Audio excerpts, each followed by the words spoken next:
Mas como é o ser humano? Vejamos o ser de Deus. Deus é um ser simples. Concordam, meus irmãos? É um ser simples. Deus simplesmente é. Ele existe. Ele é Espírito. Ele não precisa, como nós, de um corpo, de uma alma e de um espírito para subsistir. Ele é um espírito. E desde a mais remota eternidade, ele é assim. É a sua natureza perfeitamente simples, elevada, completa. Os santos anjos também não precisam, como nós, de um corpo, de uma alma e de um espírito. Eles também são compostos apenas de um corpo espiritual. Eles não têm um corpo físico como nós. O seu corpo é espiritual. Diz o apóstolo Paulo em 1 Coríntios capítulo 15 que assim como há corpos materiais ou físicos, há também corpos espirituais. Mas o ser humano, para existir, precisa de um corpo, de uma alma e de um espírito. Portanto, nós acreditamos na doutrina chamada tricotômica. O ser humano é composto por um corpo, por uma alma e por um espírito, como diz aqui o apóstolo Paulo em 1 Tessalonicenses capítulo 5 e versículo 23. E o mesmo Deus de paz vos santifique em tudo, e todo o vosso espírito e alma e corpo sejam plenamente conservados, irrepreensíveis, para a vinda de nosso Senhor Jesus Cristo. Irmãos, trabalhar com um ser tão complexo como o nosso não é fácil. Com uma natureza tão complexa como a nossa não é fácil. Diz o apóstolo Paulo que o nosso espírito pende naturalmente para as coisas de Deus. Mas a nossa carne, o nosso corpo, esta matéria, pende, às vezes malignamente, para o mal. Sim, para o mal. Quantas vezes fechamos-nos em nosso quarto para orar, para falar com Deus, para interceder, e de repente o estômago ronca. Ah, Senhor, eu estou com fome. Quantas vezes estamos lendo a Bíblia, alegrando-nos com os grandes feitos de Deus, e vem a sede. Ah, Senhor, eu preciso beber água. Vejam os irmãos que não é fácil trabalhar a nossa natureza, principalmente depois da queda. Sim, senhores. E quantas vezes o homem ou a mulher alegram-se no Senhor, querem manter um período de consagração por mais tempo, e se lembram de que foram dotados de sexualidade também. Por esse motivo, as relações conjugais devem ser praticadas, porque, por incrível que possa parecer, elas fazem parte de nossa vida diante do Senhor. É claro que o sexo, conforme nós veremos, tem de ser praticado no âmbito do casamento. Nem antes, aí teremos fornicação, teremos não, o sangue de Jesus tem poder. Há aquilo que se chama de fornicação, e nem fora, porque aí constitui-se em adultério.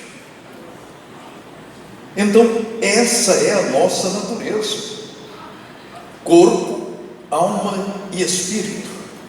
Mas será que é possível manter uma vida santa e irrepreensível de Deus em uma natureza não somente complexa, mas contraditória? A Bíblia diz que sim, e eu acredito na Bíblia. É por isso que nós, pentecostais, professamos. Nós cremos na necessidade e na possibilidade de termos uma vida santa e irrepreensível, não somente diante dos homens, mas também diante de Deus. E aqui, o apóstolo Paulo incita-nos a sermos irrepreensíveis no corpo, na alma e no espírito. Irmãos, é exatamente nessa luta que o nome de Deus é glorificado. Nós não podemos conceder nenhuma facilidade para o nosso corpo. Devemos mantê-lo sob servidão para que ele não nos escravize. Mas como devemos ser santos? Em primeiro lugar, mantendo uma comunhão permanente com o Senhor,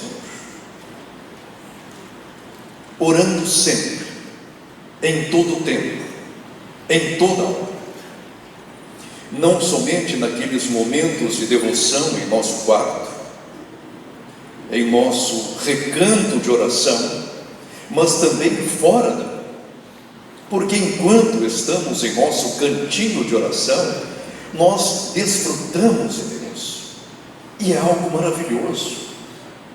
Orar é algo maravilhoso, porque nós temos certeza de que o Senhor Jesus Cristo está a ouvir-nos. Mas quando saímos do quarto, ou deixamos o monte da transfiguração, a primeira coisa que às vezes encontramos em nosso dia a dia é a manifestação de Satanás, como aconteceu naquele episódio logo após a transfiguração de nosso Senhor. Em segundo lugar, além da oração, ler a Bíblia. Eu recomendo, em nome de nosso Senhor Jesus Cristo, leiam pelo menos 3 capítulos da Bíblia todos os dias. Todos os dias. E se você trabalha, precisa levantar-se cedo, acorde um pouquinho mais cedo, quem sabe 30 minutos, para você orar pelo menos 10 ou 15 minutinhos, ler a sua Bíblia e depois começar o seu dia. Irmãos, eu fiz isso durante algum tempo. Antes de aposentar, antes de iniciar uma nova etapa em meu ministério, eu acordava religiosamente às 20 para 5. Ia ler a Bíblia e preparar-me para mais um dia de serviço. Somente assim poderemos ser vitoriosos, porque não é fácil para nós trabalhar esta natureza, é a natureza carnal, e vigiar o tempo todo, porque às vezes somos surpreendidos por coisas banais e tolas e que nos comprometem totalmente.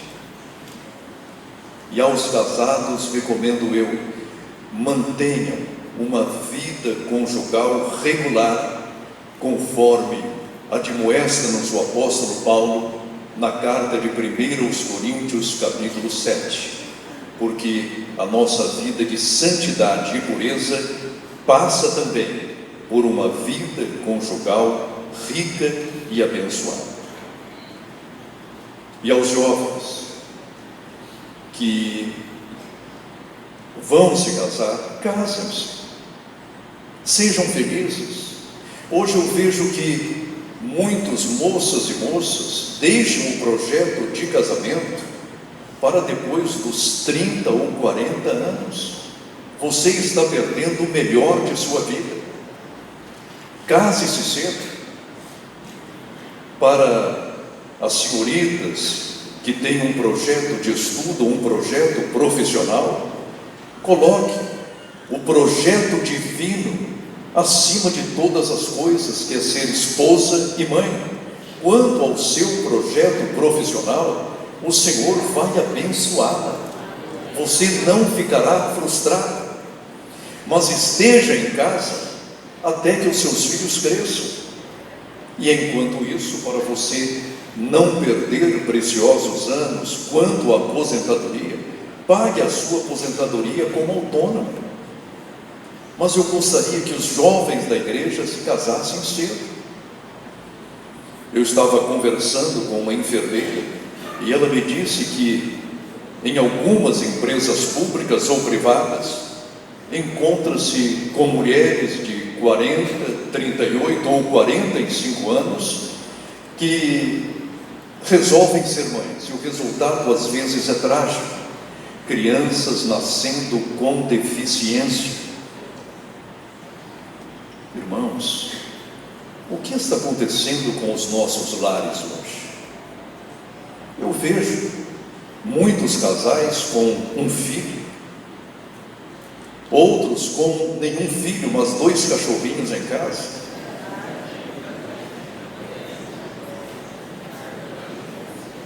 A ordem do Senhor é crescer e multiplicar-se. Eu recomendo que os jovens casais tenham pelo menos 3 filhos, que sejam abençoados, que sejam abençoados. Agora, vemos por aí senhoras carregarem os seus cachorrinhos como se fossem bebês. Estamos invertendo as coisas. Será que isso não faz parte de um projeto do anticristo para esvaziar a terra, para acabar com as famílias cristãs? Tomemos cuidado com tudo isso. Ok, obrigado. E algo muito importante: nós precisamos tomar cuidado com a nossa alma, porque nós começamos a pegar em nossa alma. Como podemos distinguir a alma do espírito? Vejam, os irmãos, que tanto a alma quanto o espírito são 2 substâncias imateriais e indivisíveis. Somente a palavra de Deus, de acordo com Hebreus capítulo 4 e versículo 12, pode dividir a alma do espírito. Somente a palavra de Deus, ela vai até essa junção, divide-as, para que possa trabalhar a nossa santificação. Através da alma, nós entramos em contato com o mundo exterior por intermédio dos nossos sentidos. Vemos, ouvimos, tocamos, e todas essas informações são armazenadas em nossa alma.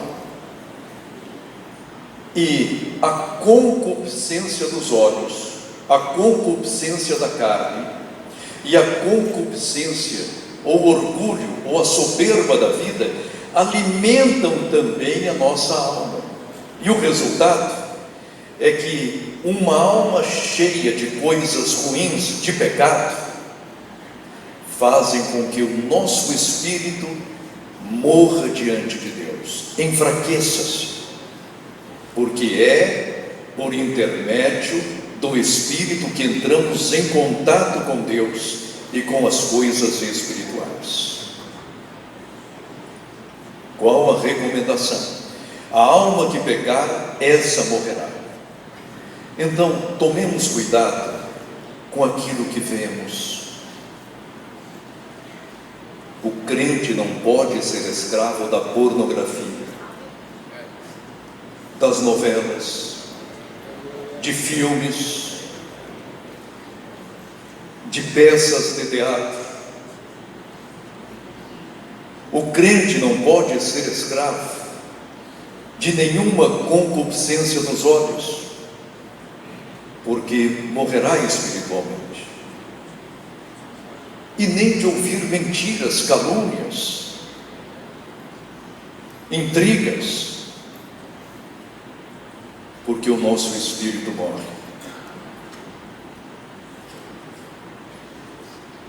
Se nos mantivermos disciplinados, nós seremos perfeitos no corpo, na alma e no espírito. Mas é possível manter uma vida santa e irrepreensível? É claro que é. Daniel manteve esta vida.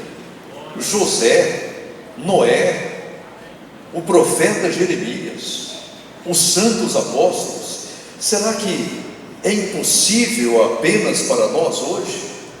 Irmãos, segui a paz com todos e a santificação, sem a qual ninguém verá o Senhor.